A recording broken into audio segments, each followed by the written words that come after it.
Hello, everyone, and welcome back to the next episode of the 12 Monkeys. It's tether time. We've all reconnected again, and with quite a bit of joy, I might add, as we all pumped to talk about this installment's episodes, which are Fatherland, Resurrection, and Blood Washed Away, which leaves us with one episode left in season 2, and then the first episode of season 3. That will be our next installment of the podcast, where we'll just do those 2 episodes.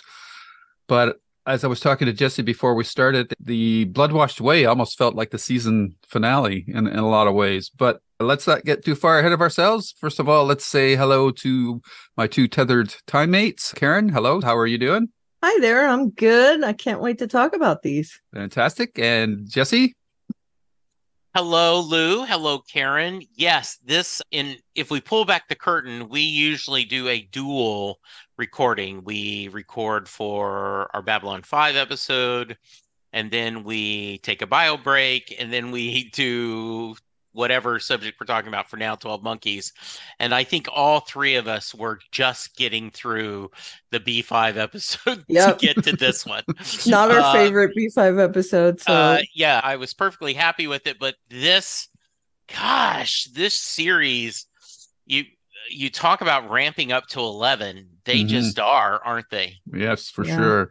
And normally we work our way through these episodes by going through the main characters. But I just have to say off the top of the bat, the Fatherland episode I got quite a kick out of seeing another great Canadian kid, Matt Frewer, always be the trash can man to me from the 90 whatever, the Stand miniseries based on the Stephen King novel. Oh, come on. Max Headroom all the way. Max Headroom, yeah, but I still like the trash can man better. Yeah. But that episode in itself was just, like Jesse said, it was the pedal to the metal for all 3 of these episodes. And there's just so much going on with the main characters. You've got these dynamics between Cole and Ramsey and Riley. It's like this triad of relationships. It's not quite the same as, say, like a Kirk, Spock, McCoy mechanic going on here, but it's just interesting that Ramsey and Riley are on an opposite track from Cole. Cole and I guess Cassie have changed roles in certain respects in this episode. I do think the character approach is the best way to go still. Karen, I'm going to start with you, but I'll let you pick which character you want to talk about first. And we also have to probably elevate Jennifer into this conversation as well, because she had such a big part in these episodes. Starting with Fatherland, why don't you pick a character for me and let me know what really grabbed you about that particular episode? Sure. We can start with Kirshner, if you like. That's Matt Frewer's character. That was really interesting to see. I'm guessing that when they reference the father, that's who they're talking about. He was behind everything, essentially creating the messengers, creating Olivia. And as we know, Olivia is the striking woman. Just incredibly interesting to see his involvement. And the fact that they made him a Nazi, I'm guessing it had symbolism as well, that he's on the wrong side of history in all things. He considers himself on the right side of everything, even though he had doubts about what he was doing in the war. And I do like the line that he says to Ramsey, where he says, okay, you're going to see things in here. Don't let sympathy get in your way. And what he's saying is, kill this chick and you'll have what you want. But of course they just can't do that. I think that Cassie is more inclined, even though it's do no harm in her head over and over. And Ramsey just decides he wants the map instead in his little office. But Kirshner, he is a coward, as we saw. They were beating him up and he was willing to give up whatever they wanted. And he will go with Ramsey and Cassie over getting beaten up, even though he doesn't know what they want. He's just what we think of as like a runaway Nazi. When they get picked up later, they disavow any knowledge until the pressure's put on them, and then all of a sudden they confess everything. I thought it was cool, and to see the Mossad agents with him and everything. What a great portrayal by Matt Frewer in a tiny little role, but it has major ramifications for the entire series. And I love him in anything. He was in Orphan Black. He was great in that. And if you've never watched the Max Headroom series, man, that is good. It's not his Coke commercials at all. He is great in that. So I recommend you find anything with Matt Frewer and give it a watch, because he's fantastic. And he is the man of 1,000 characters. He can really pull off, no matter what he does, the character. Jesse. Yeah, I love the idea that this show is going to bear up to rewatching, because there's so much myth building and character reveals that we get the striking woman's origin story and we connect more characters. And of course, we're building a perfect race. So why wouldn't we have someone as a Nazi, and not even this powerful, courageous, this is a sniving little guy. And we go from our arc where our first episode, it was all about kill the guy, stop the virus. Just save the cheerleader, save the world. This is the opposite. Kill this guy, kill the scientist, save the world. And our three, and let's exclude Jennifer a minute, but our three core people have just rotated on motivation and thoughts and alliances constantly that keeps you busy. So yeah, I adored seeing Matthew Frewer as the Doctor. And is that a Freudian slip? Frewer? Yeah, Frewer, yeah. Matt Frewer, yeah. Yeah. And I will tell you, the other thing that was really surprising and lovely was Jay Carnes coming back as Agent Robert Gale. Agreed. And the idea that he is older and knowing the future has effed his life up. Yep. Cassie. Yeah.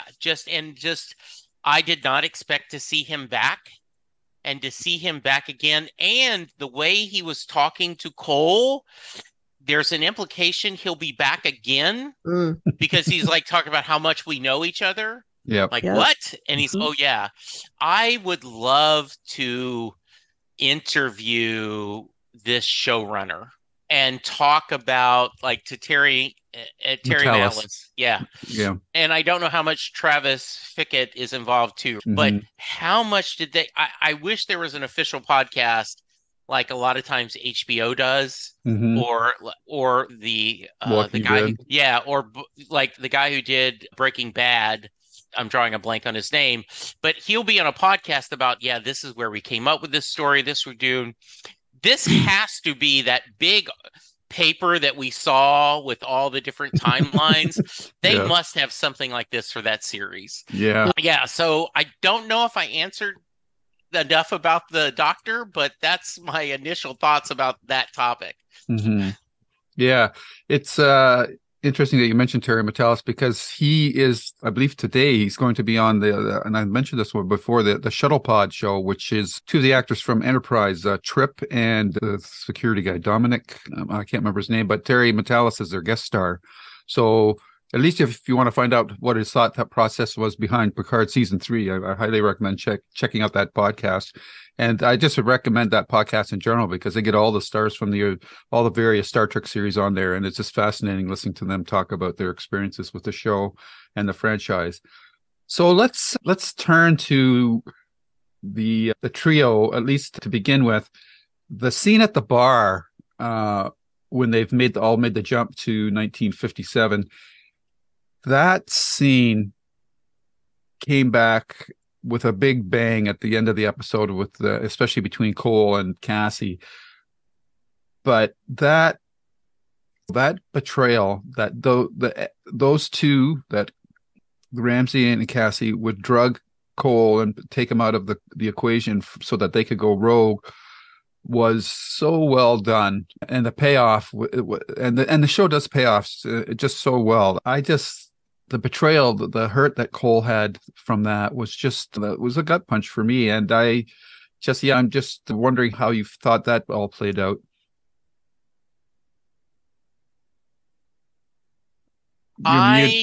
Yes, I loved this twist that Cassie and Cole, and then Cassie and Ramsey never got along, right? I want the pandemic, I want the virus to happen because then I get my son. I don't want this. And now then they're united in trying to to find this witness and to do this. And we get into this the compound is going to be engulfed by the red forest in 4 or 5 days. And so we have one jump left, which is convenient. And there's the debate on what do we do? How do we do this? Do we go to Titan and save things, or do we do this? And I love, and I knew something was weird when they were sitting there and, oh, want a drink? And Cole's just, oh, you remembered. Oh, he's a guy, so he doesn't have that ingrained. Never take a drink that you didn't see poured. Yeah. And hey, what's going on? And I think they both feel guilty, but they also, the end justifies the means. And a lot of this show is about doing bad things that you think ultimately are going to be for the right reasons. Right. And that complication makes this. I love Timeless. I think Timeless was an amazing series. Great. Yeah. But it is ultimately a series of hope and positive things. I don't know what endgame on this series is. I can't see how everything ends up happy and sunny. Mm-hmm.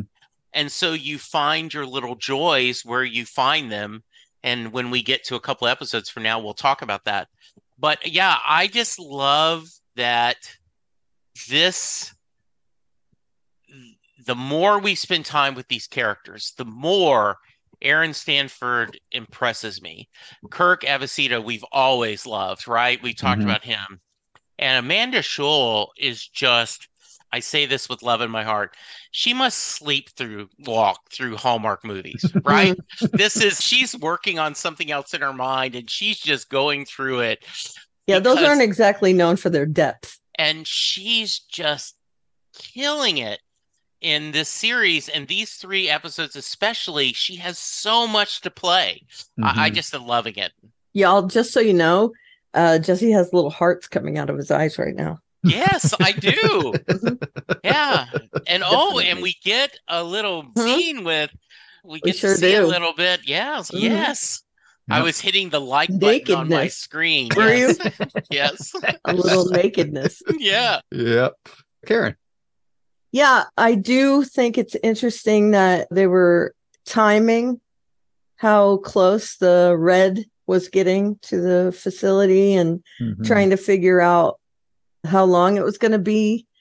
And the fact that there was just one jump and that Cassie and Ramsey were willing to use it for revenge instead of to save people, I think that is really telling as to where they are right now. And one of my thoughts, it's funny that you mentioned that. When I'm watching the show, I'm thinking ahead, and I always look, sometimes I do read the end of a book first. Okay. Not always. No, not very often. When there's a book and I'm starting to read it and I'm like, is this going to end up in a good place? Don't tell me you watched the last episode of the series. No, absolutely not. Absolutely not. Not when it comes to something like this. I wouldn't. Okay. But I'm thinking to myself, how is this going to end?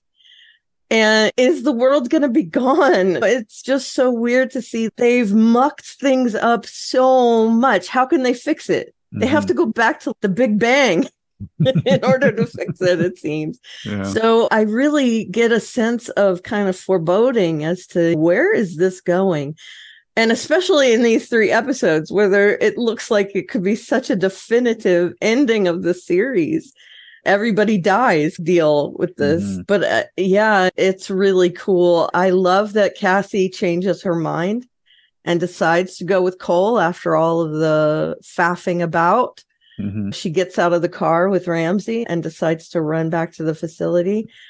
And that they go back in time, and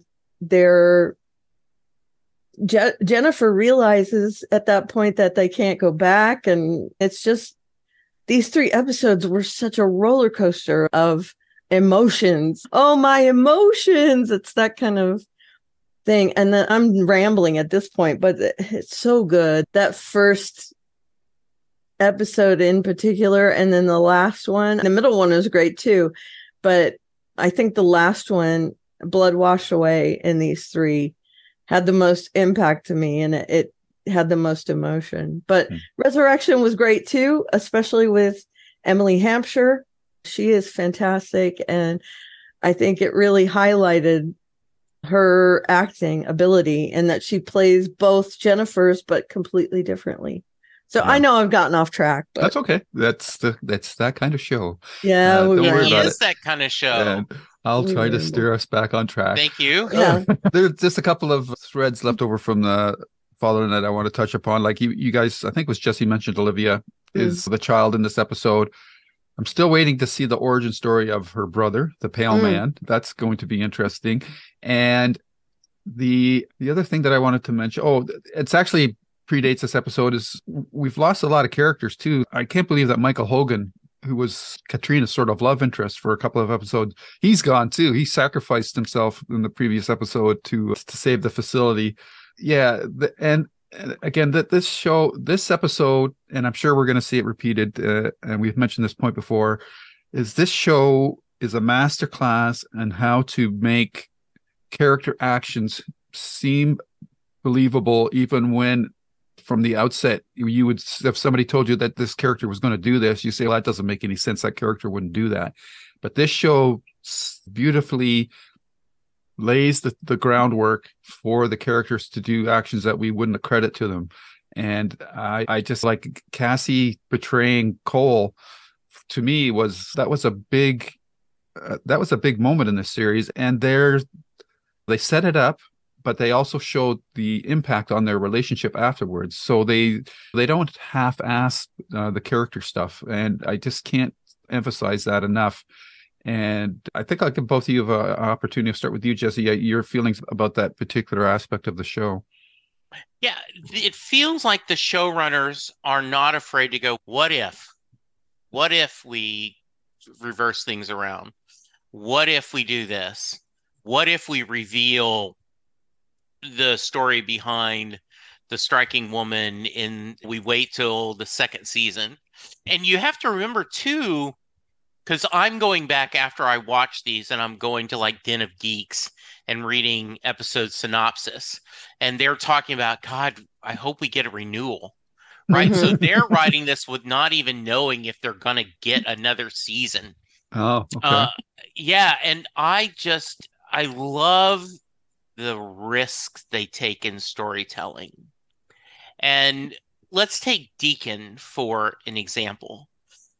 Mustache twirling, just the worst of the worst. This guy has no redeeming qualities whatsoever.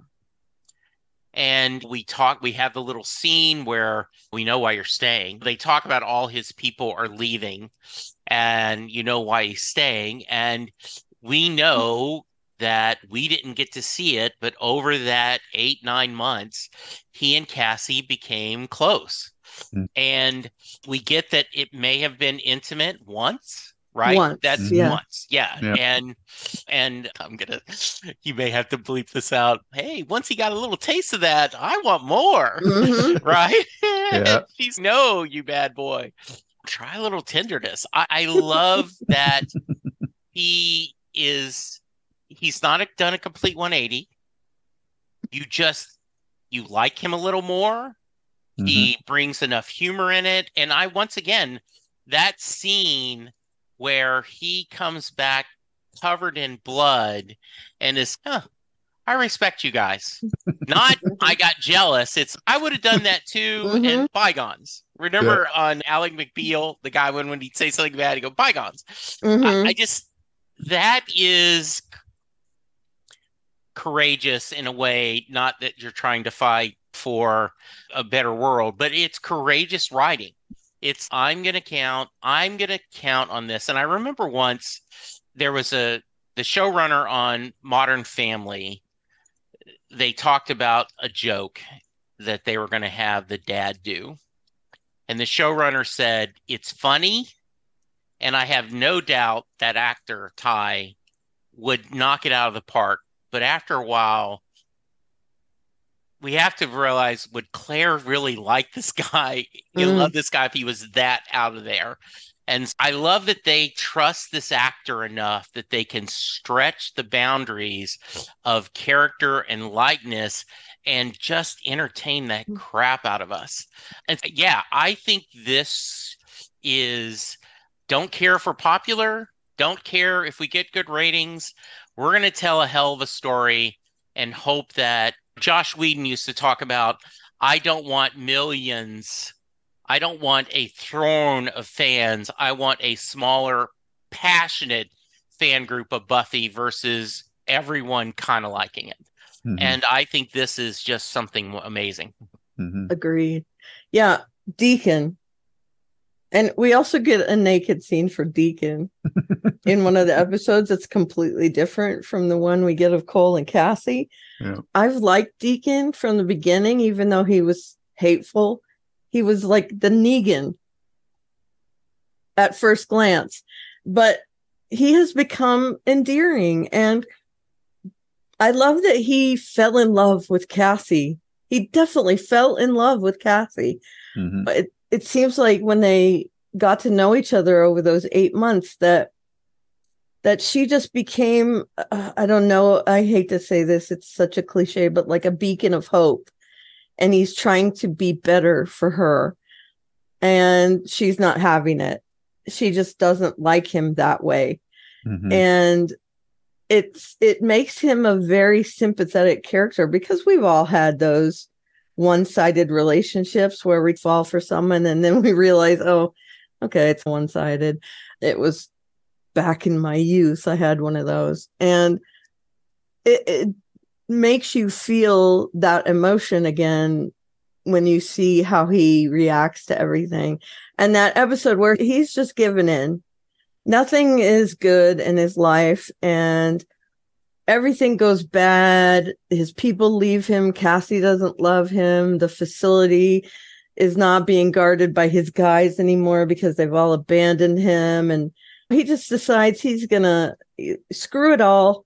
I'm going to get naked and get drunk. And hopefully when I die, I go out the way I came in, and naked and afraid, essentially. I love that character. I love Deacon. And I highly doubt that he's going to become this main character in the show. Again, please, I'm sure I'm predicting something that is going to bite me in the butt later on. But man, is he a great character in this, and so realistic. When you see other television shows, and I'll say Firefly, for example, some of those characters, the show was good, and I really loved it. Some of those characters were very one-dimensional. And I'm not saying anything bad against them. They were written well and everything, but what's his name? The doctor, whose sister was River. I can't remember his name at all, but Simon. He was very... Simon. Yes. Simon, thank you. His character was pretty one note to me, at least. And I think that there isn't anything on this show that's one note. Yeah, and I mean, Deacon even is a huge example of that. Even I call them the red shirts, but like the other techs in her team, right? Yeah, like the guy with the gray hair. Is it Adler? Or am I mixing him up? Yeah, with... I think Adler. Yeah, he's lost a child too, but that character comes to life in these episodes too, and I'm probably, and the bald one. Yeah, them. Yeah, to a lesser degree. Yeah. So I wanted to comment on something Karen said. We hear Deacon talk about watching Cassie on the TV, right? That, Oh, you know, yeah. he had a massive crush on her. And then, and I'm reminded of the musician Marty Stewart tells the story that he watched Connie Smith perform once, a country music artist, and he met her. And afterwards, he told his mom, I'm going to marry her one day. And his first marriage was to Cindy Cash, so he is one of the very talented Johnny Cash. If you put a band together with his son-in-laws or ex-son-in-laws, it would be an all-star band because the amount of men they've married Johnny's daughters. But he ended up marrying Connie Smith in 1997. They are 17 years apart, and they're still married today. I love that she is a fantasy come to life for him, a picture, as you said, a beacon of hope. And he now has that chance. And we talked a little bit about how on Babylon 5, Lanier having this candle for Delenn may not end well, right? Unrequited love normally doesn't. But this is where he's there. And yeah, just to give that actor that kind of scene where, and then he's, okay, I guess I'm going to have to put some clothes on and do some good. It's just a joy.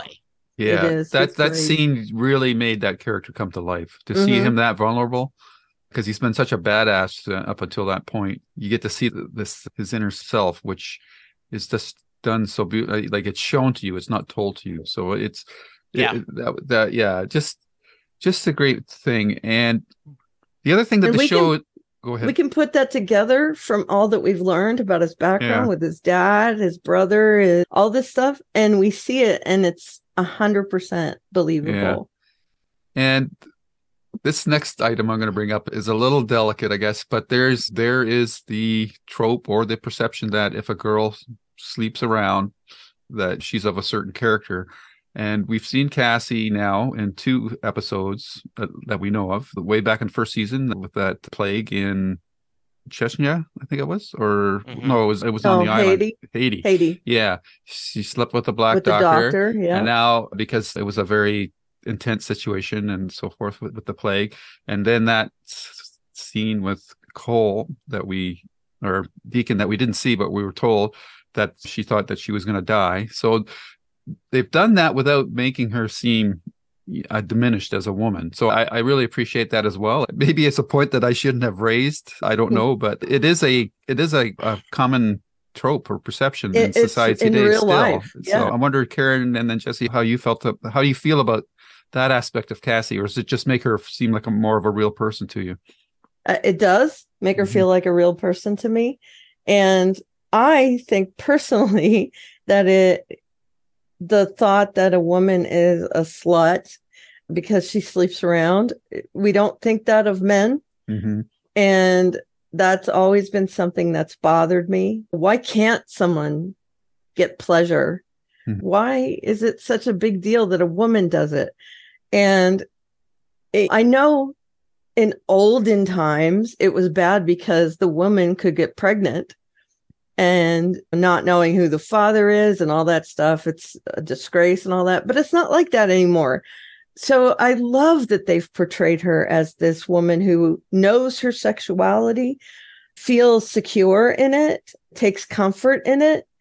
And her one night stand with Deacon, it's shown they flipped it, where guys usually think the girl's going to be a clinger. She's going to want to get married. And it's completely the other way, where Deacon has fallen in love with her and was just one night. It wasn't anything serious. And I love that. I really love that. That's my women's lib coming out to play. But I am all for knowing your sexuality and just being unrepentantly you and doing what you feel is right for you. So I really dig her character getting it on as much as she wants to get it on. I'm good with that. Jesse. I absolutely agree with everything Karen says. It is a double standard that we have. And it isn't as she's having casual affairs. Hmm. Each time there is an emotional reason why she is doing this, Yep. right? Yep. And even if she was having casual affairs, it wouldn't matter. But it But to is, her character is she yeah, feels something for yeah, everyone. she Yeah. does. And to have that is just really well done. It is another sign of the good writing on this show that we are finding this more about this person and learning more about their circumstances. And I wonder what would it happen to me or to you or any of our listeners if we'd had the experience she has, that we Hmm. know the world's going to come in. I've gone to the future. I've heard that I've died. I've heard all these things that are happening. It is, I will talk again, try to find a little tenderness however I can. Hmm. And Yep. so, yeah, I think I'm glad you brought it up. And I think it shows that if we want to oversimplify the series, it's finding connections, Hmm. a Hmm. way to find connections in a very bad world. And Right. we show the detective wasn't able to find connections because he was so overwrought with the idea that my granddaughter world is going to end and there's nothing. I am someone who protects people and there's nothing I can do to help her is just pretty strong. Yeah. Yeah, I agree. Yeah.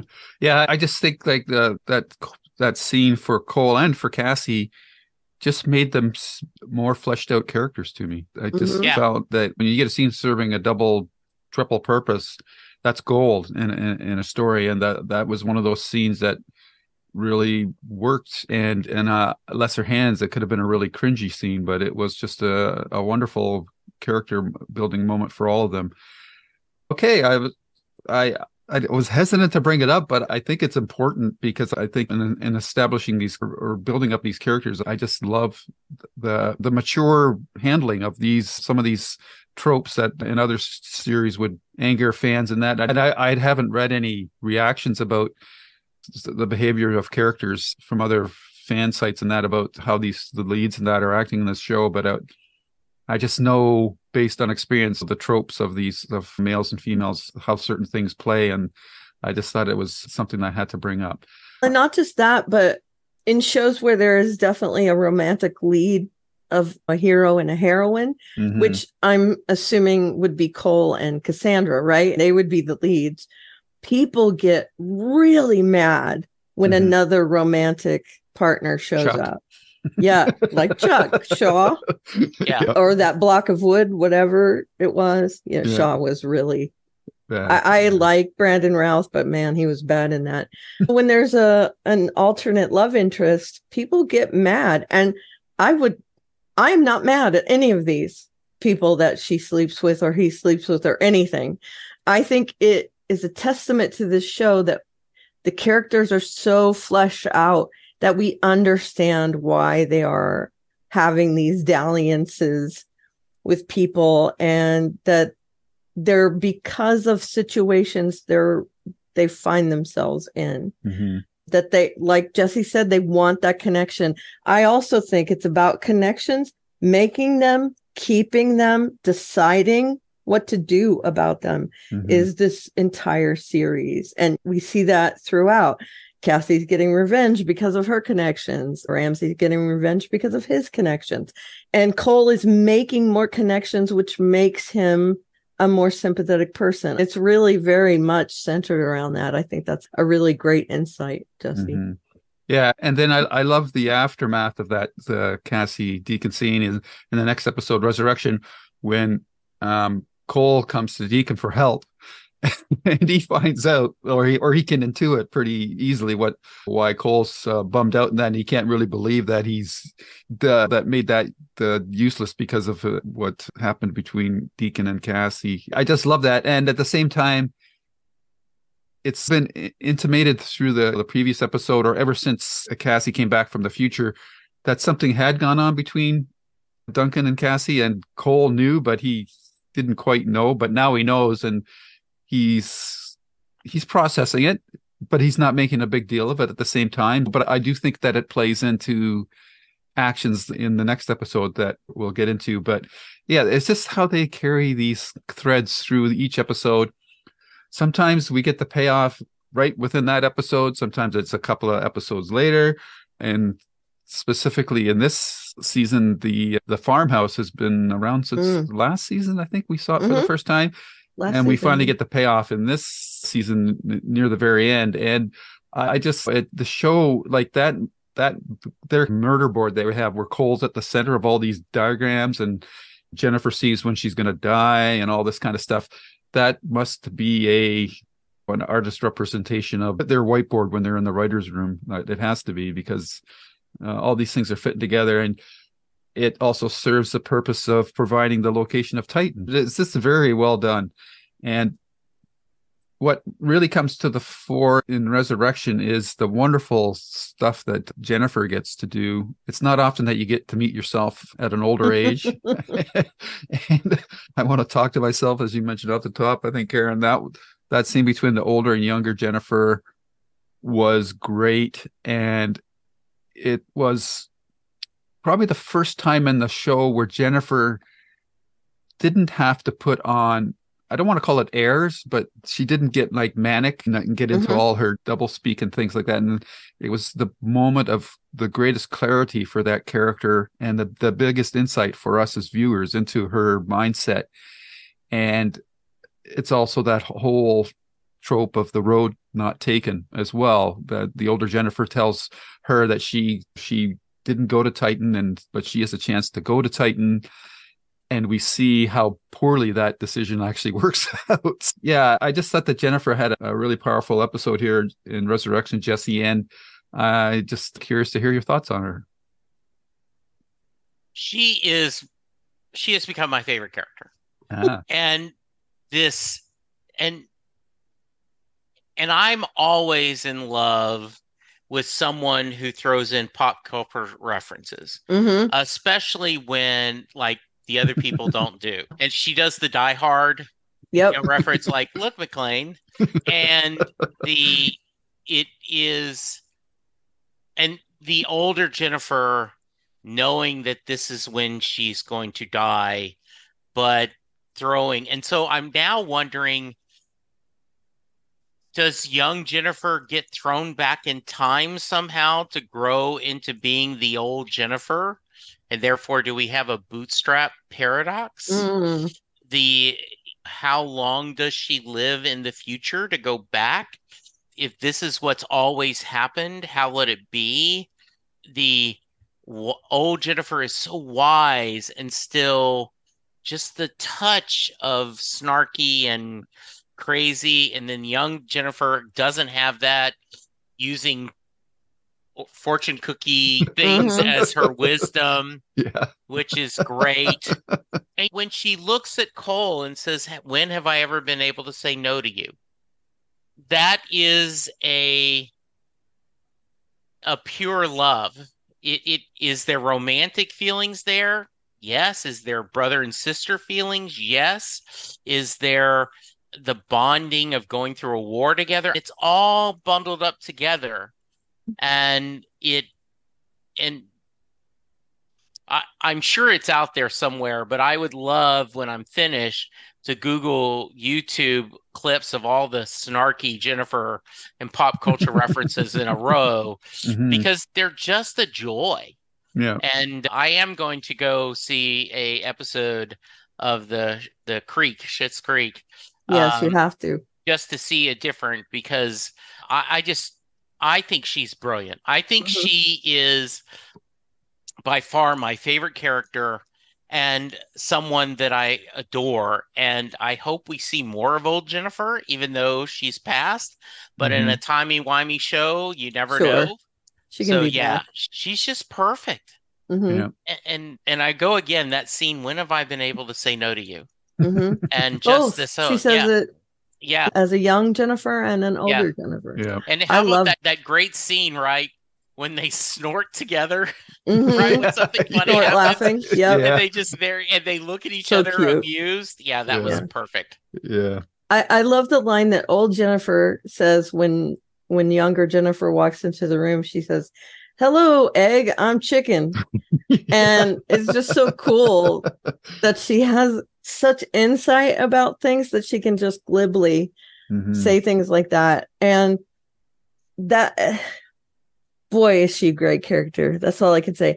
Her older self, I think they've alluded to this a little bit, that as you age and you're this, what do they call it? A primary. Mhm. As you age, things settle in Yeah. your mind. I'm assuming it's because you've experienced all those things that happen in your brain. And I think as you make choices through your life, then more doors close. Exactly. And I feel like because Jennifer is taken to the future, she's experienced more of the things that have happened in her brain, and she's a little more lucid, because she does seem quite lucid, the younger Jennifer, with the daughters. Even though she's using the fortunes as her little sayings, I do feel like she's more lucid. And for the first time, she is seeing how she is not coping well. And I think that's not settling very well when she's with her daughters and they're not accepting her as the leader because she's so different.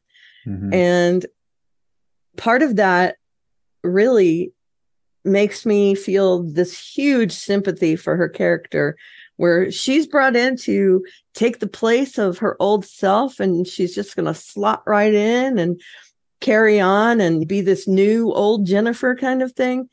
And she definitely does not do that. The daughters are ready to follow the same Jennifer, and she's not the same. Yeah. And I think, like we've said, Emily Hampshire is so good at playing this character, and to see her in the same room as herself, obviously as a split screen kind of thing, Mhm. playing two different versions of herself against each other, just masterful, I think, and Mhm. so well written. Yeah.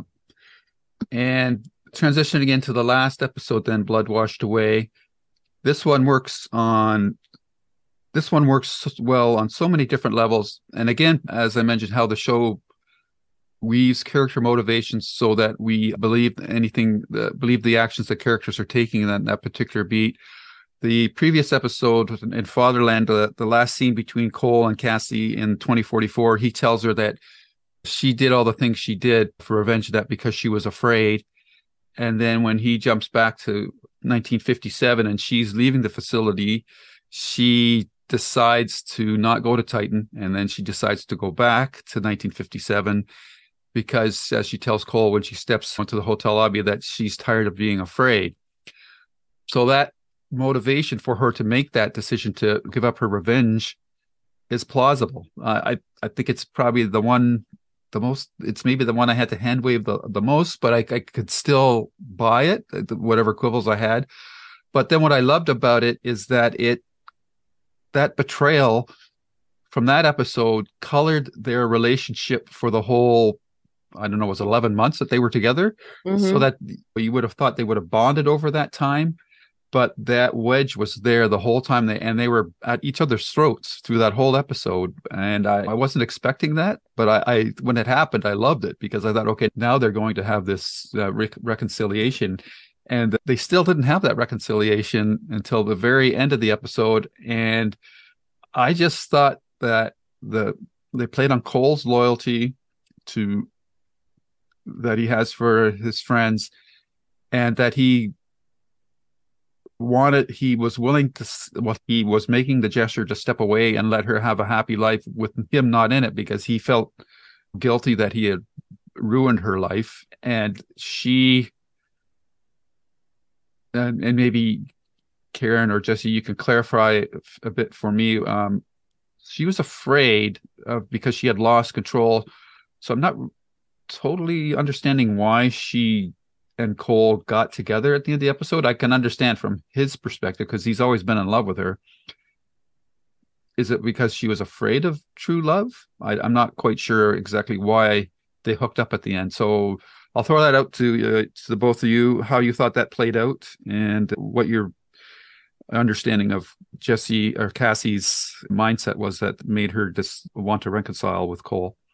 We have another trope here that someone gives up love for the betterment of the person they're in love with. That's a huge thing. And it's one of those things that if you're reading a book that has that in it, it's the turning point. It's the thing that causes the other person to realize how in love they are, or it's the catalyst for what now that you say it, it's so obvious. I should have got it. Yeah.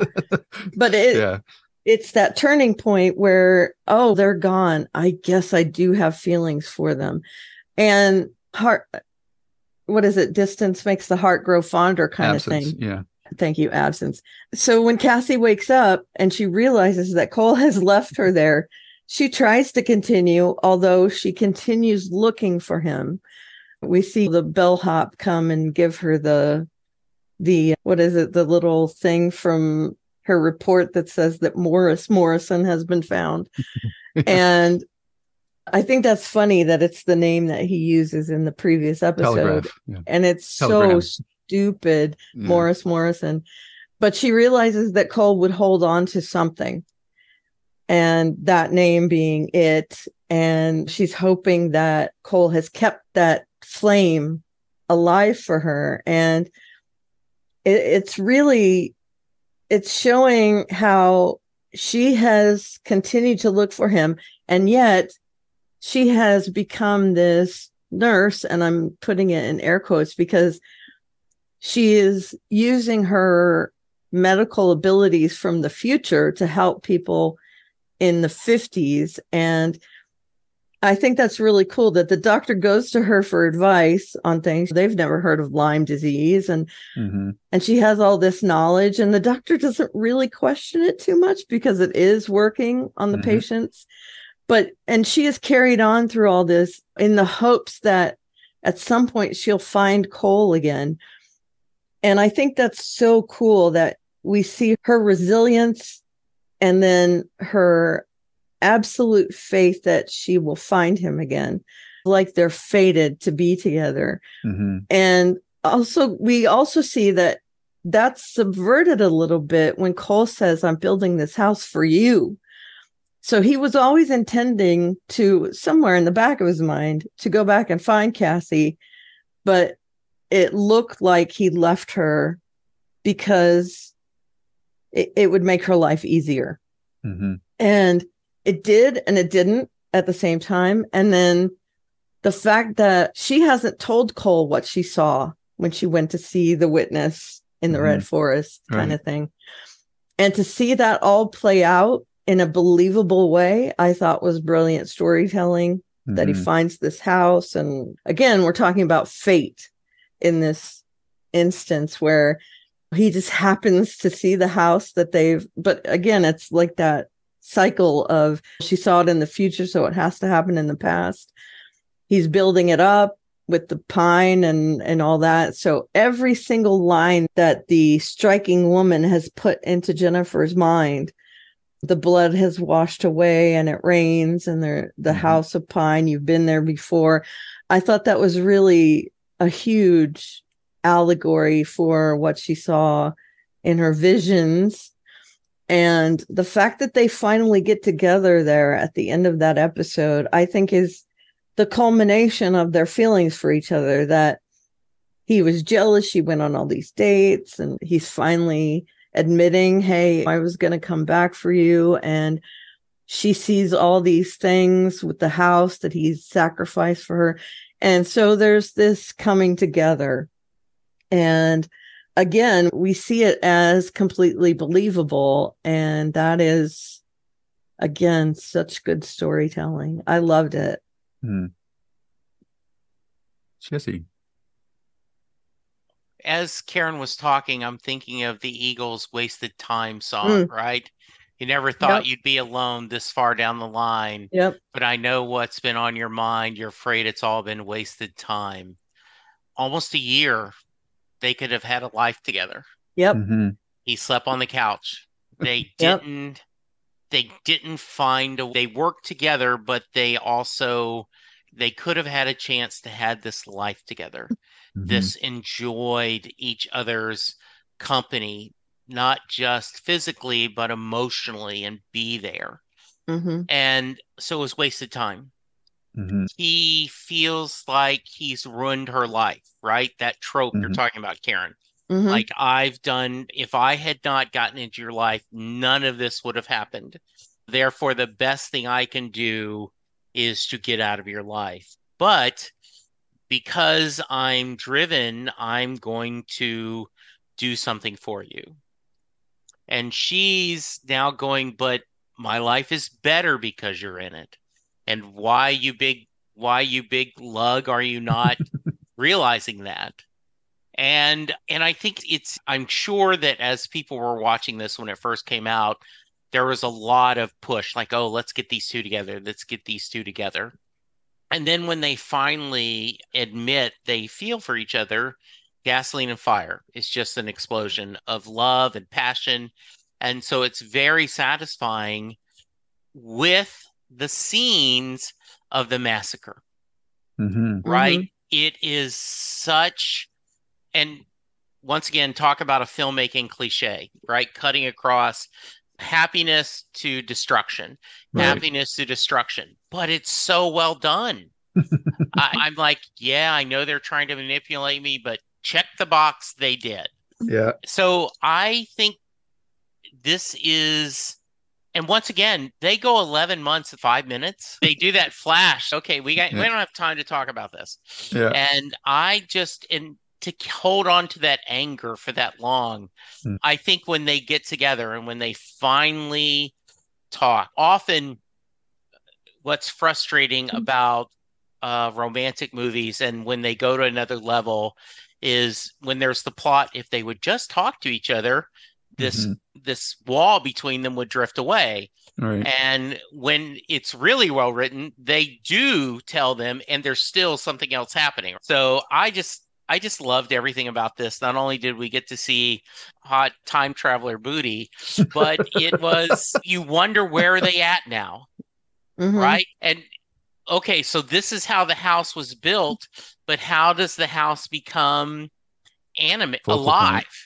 Yeah. It obviously has something to do with Cassie and Cole, right? I mean, and we have debated that, is Cole ultimately going to be the witness, right? Is Cole, we know he's the center point of this somehow. So my thought is that they will not keep these two together because that's what TV shows do. But it would be really cool if they kept them together and wrote around that, and they were there to give all this. So I suspect that won't happen, but we'll see, because they've changed relationships and motivations so much already, right, that there's just no way that this static moment is going to last, especially with the conclusion of this episode where they failed in their bid to stop the primary.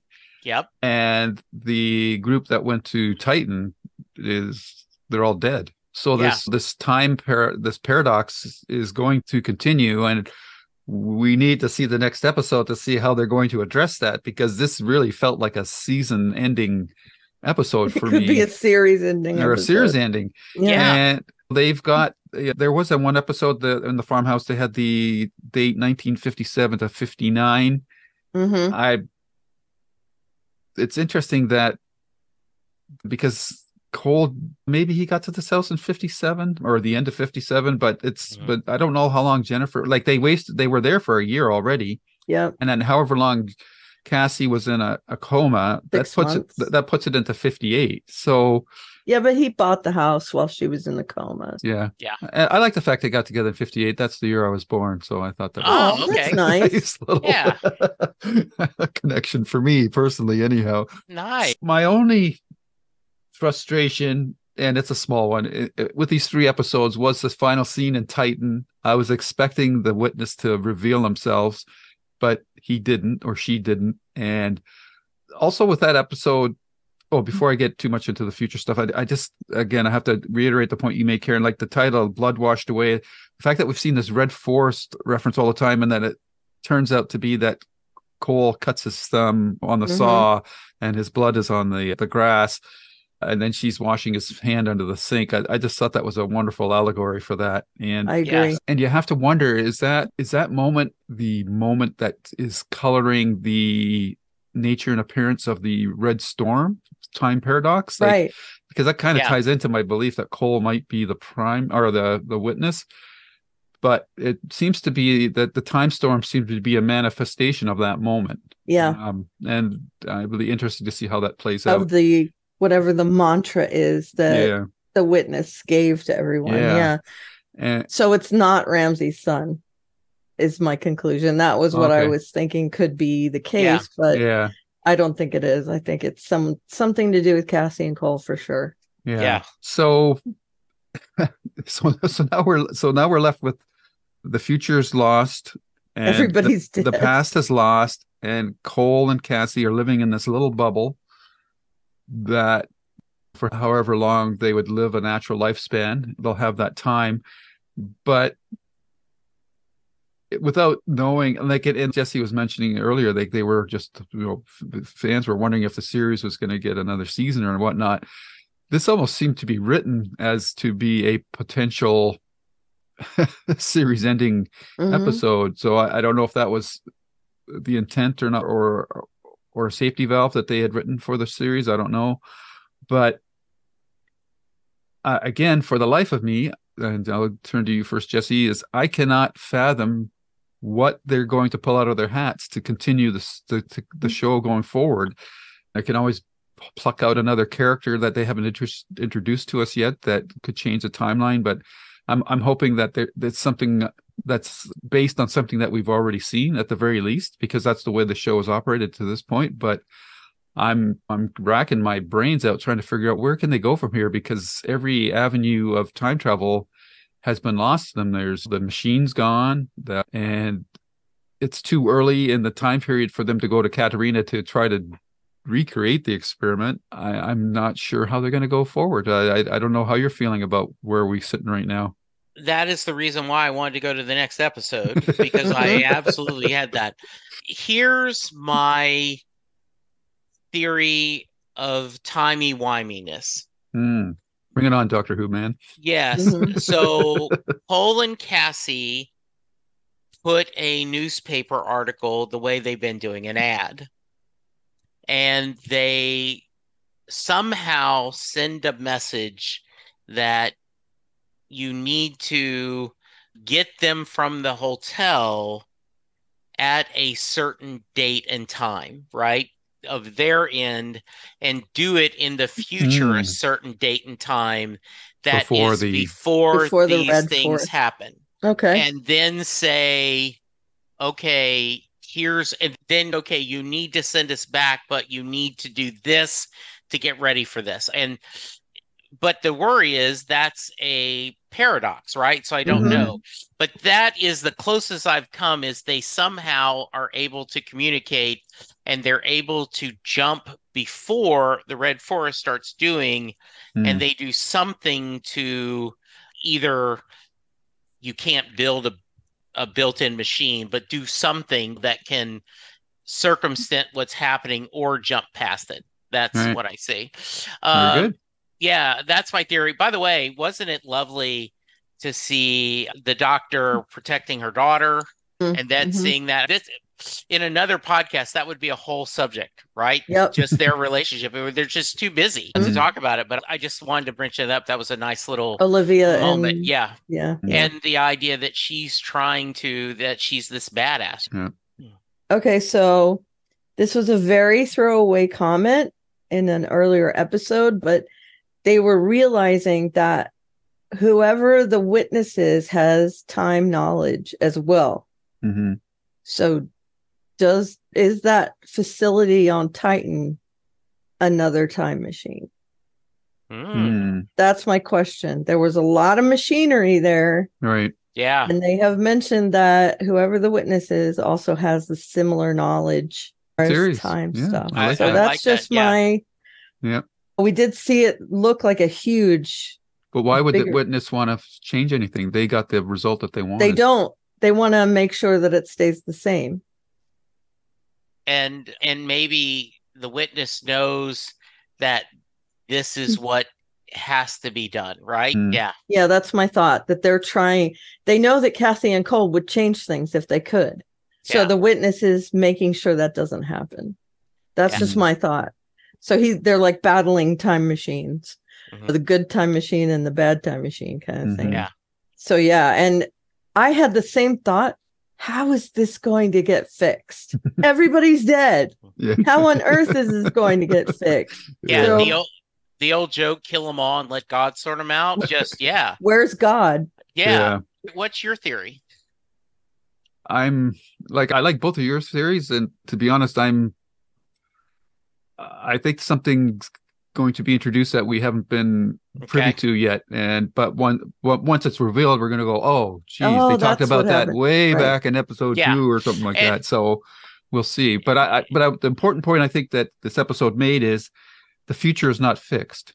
Right. Even though they failed in this episode, Jennifer made the decision to go to Titan this time where she hadn't the previous time. Now, we never got to see out how the timeline played out if that original decision had held true, but it brought her to this point in the episode in Resurrection, but they hadn't gone to Titan yet. So if she hadn't decided to go as her younger self, but had decided to go as her older self, would it have made any difference? She would have handled the daughters better. Ultimately, I don't think it would have changed anything in a way. So you can take different paths, but there's so many different theories about time travel, but there's like touchstones that those moments are always going to happen. You might get there in 75 different ways, but when you get to that moment, it doesn't really matter anymore because this is like a fixed event that's going to happen. So again, the series is leaving it the interpretation to both of those. The only thing I forgot to mention, I think it was in Resurrection. No, it wasn't. Remember, maybe it was Resurrection. There was a scout that the daughters had sent out, and she came back injured. And at first, I thought it was Hannah. It was Hannah, but Hannah showed up later again, right? She was Hannah stayed with them and went to Titan again. Yeah, I thought okay, it was her. She was the one who was sent out as a scout. Okay, and she came back and said it wasn't there. And then when they got there, she said it wasn't here. Yeah. Okay, so I was a little confused at that because some of their style of dress is all the same. And I thought, but she doesn't look injured anymore. She recovered that quickly. I don't know. I was just a little confused by that. And the knives that the witness and was that the 12 monkeys, the rest of them, or is that another group that we haven't got the name for yet? I don't know, but those were very interesting knives. That they were very cool. Yes, different design. I've never seen that kind of design before, where it's very Klingonish. Yeah, as far as so there's like handles. Or there's like extensions. The handle is part of the knife. Yeah. And so like there's extensions of the handle go past your hand, and then the grip is further in closer to the blade of the knife. So that was very like interesting. Brass almost trowels knuckles, or something. But a knife. yeah. So very interesting stuff. And that mask, that's a very plague mask. Is interesting. And we're almost done the second season, and the plague is still there, but it's really fallen into the background against all this other stuff. And I don't really care that it has. So that's good. Yeah. Okay, so let me ask you guys a question. In Blood Washed Away, we got a murder mystery where they were looking for the primary, and I couldn't figure out who it would be because I knew it wasn't the guy that they thought was the primary. Yeah. It can't be the guy that you think it is, right? But he was the only weirdo. The friend he had to drink with in the bar and his coworker. He was the only character that got any extensive screen time. In the end, it had to be him. But he wasn't the primary though. No, he was the messenger. His wife. So his wife was the primary, who we never saw even once until she came. He just mentioned her. Yeah, that she had cancer and that he couldn't kill her. He fell in love with her, and that he killed his partner, co-patriot. The other messenger died. Yeah. Yeah. So I honestly, I thought if he's anything, he's the primary, but it turned out that it was his wife. And that really, I had no idea that was coming, that his wife was going to be the primary. So did you guys have any inkling? No, I did not. Because there was just so much going on that's a weakness or a character trait of storytelling, that you have to introduce the character that's going to be the perpetrator, the act that you're looking for. But he was such a low-key guy that he just and he told all that stuff about his wife, and it was like diverted my attention from his possible purpose. And what I thought that was a chance to tell Cole, you're wasting your time, right? That's what I took it as. So they Trojan horse because my wife is dying, and then you do think about that at this point. Think how horrible chemo is horrible now. You can imagine back then. I didn't even know they had it back then, to be honest. I didn't either. And so I think it was very new. Did you see the cancer posters up in the hospital? Yeah. And it was, and so I thought that was, I did not feel like it was, oh, look, when you watch a mystery show, you're like, okay, that's the most famous guest star. That's the murder. That's the murder. Right? Yeah. They really hit it well in this episode. Yeah, I think so too. Yeah. Mm-hmm. Okay, so I think that's all I got. I'll go around the table one more time, give you guys last words, but I can't wait to watch Memory of Tomorrow, and an intriguing title. And then we have the first episode of season 3, which I haven't looked up yet, but I'll leave that for the next podcast. So anyhow, next podcast will only be 2 episodes. Really looking forward to seeing where they're going with this. And I have to say that my interest level in the series has gotten progressively higher with each episode that I watch. So I don't know how long. I hope they can sustain this, because this series is doing the serialized versus the episode of the week mix extremely well. It's because in most types of shows that do this, it's the episode of the week story for the first 90% of the episode, and maybe in the last 5 minutes you get something that's referencing the overarching series story. But these episodes they're mixing it all the way through, and I like it. Some of the payoffs are instantaneous, almost within the episode. Like when old Jennifer comes up on the building and looks at Deacon and says, "Oh, he doesn't have the scar," and then he gets that scar right away. I just love how they do that. And of course, the payoff with the farm, something that we've been seeing and the Red Forest we've been seeing for so long. So I just can't wait to see what the series is going to give us over the remaining 2 seasons.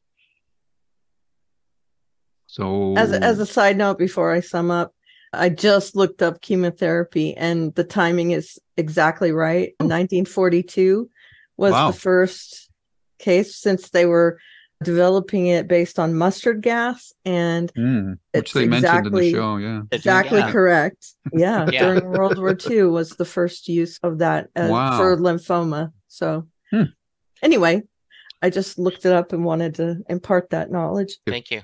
You're welcome. But yeah, I like this series so much right now. And as Jesse said, it's becoming very difficult for me not to continue to watch after the allotted episodes. I am doing my very best to shut it down at that point. I do that also with Babylon 5, but this week I was okay to stop on 5 after 1 episode. But man, I wanted to continue, because where it left off in these 3 episodes, I need to know what is going to happen next. And that, again, it's the sign of a great series if you are dying to watch the next episode, which I was. Not literally, but figuratively. Yep. Yeah, I just am loving this series. I have not had time, because of other things going on, to rewatch the episodes, but I have an itch to rewatch them, right? And with us only doing 2, my thought is before next Sunday, I will probably do that, watch it a second time, right? Because I just really love this, the idea of all this. There is so much complexity and so many interesting characters. And yeah, it was very hard when you end with everybody is dead and Mhm. going. And next episode, indeed, it like, no, get out. It Yeah. is really tough. It's Yeah. difficult. Yeah. And so I am just so glad you suggested this, Lou. Yeah, I'm relieved as well because I thought, boy, if this turns out to be a chore, I've signed you guys up for some Yeah. painful sessions, but it's just getting better with every installment that we're doing. Yeah. It's definitely been worth it to this point. Yeah. Any other last thoughts before we disconnect our tethers? I don't. Like I said, I really just have enjoyed this time together. I'm very happy with it. It You'll is. have to start pimping it on your Doctor Who podcast. Mhm. Yes, I will. I am. And I did this last Doctor Who. We did. I talked about this, that how Oh, much we're okay. enjoying this. Yeah, I don't know if Charles has seen it. Hmm. I do think this is something that, and I'm sure people are, I know I posted it in the Tuning into Sci-Fi TV podcast, their forum, their Hmm. Discord pages, and 2 or 3 people immediately responded, said, yes, this is one of the best shows that sci-fi ever did, that you're really going to enjoy this. Hmm. Yeah, so I'm really looking forward to it. All righty. Yeah. And with that, it's time for the tethers to snap again. In the interim between our next episode, if you're out there floating in your own personal space bubble, where could you connect with the two of you, Karen? I'm already in space, so if you find me out there, that's good. I am at Aliveria on the Twitter machine and other various social medias, and my blog is aliesstuff.com. The link is in my Twitter bio, and the landing page there is a lot of stuff that I link to. Awesome. And Jesse? So I am at Jesse Jackson DFW on Twitter. And please go to iTunes, rate and review us on this podcast. We would really love it. Go to our YouTube channel, subscribe, post a comment, share us what you're liking, and tell us what you want us to cover next. We've got a little bit time left since we're going through this, but would always love to hear y'all's feedback. Oh, fantastic. And of course, can be found on YouTube at Lou's Reviews, where you'll find this podcast along with our Babylon 5, my writer's podcast, or Stephen King podcast, and on Twitter or X, you can find me at Lou W. Sitzma. And with that, tether time is over. Goodbye, everyone. See you next week. Bye. Bye-bye. Bye. And scene.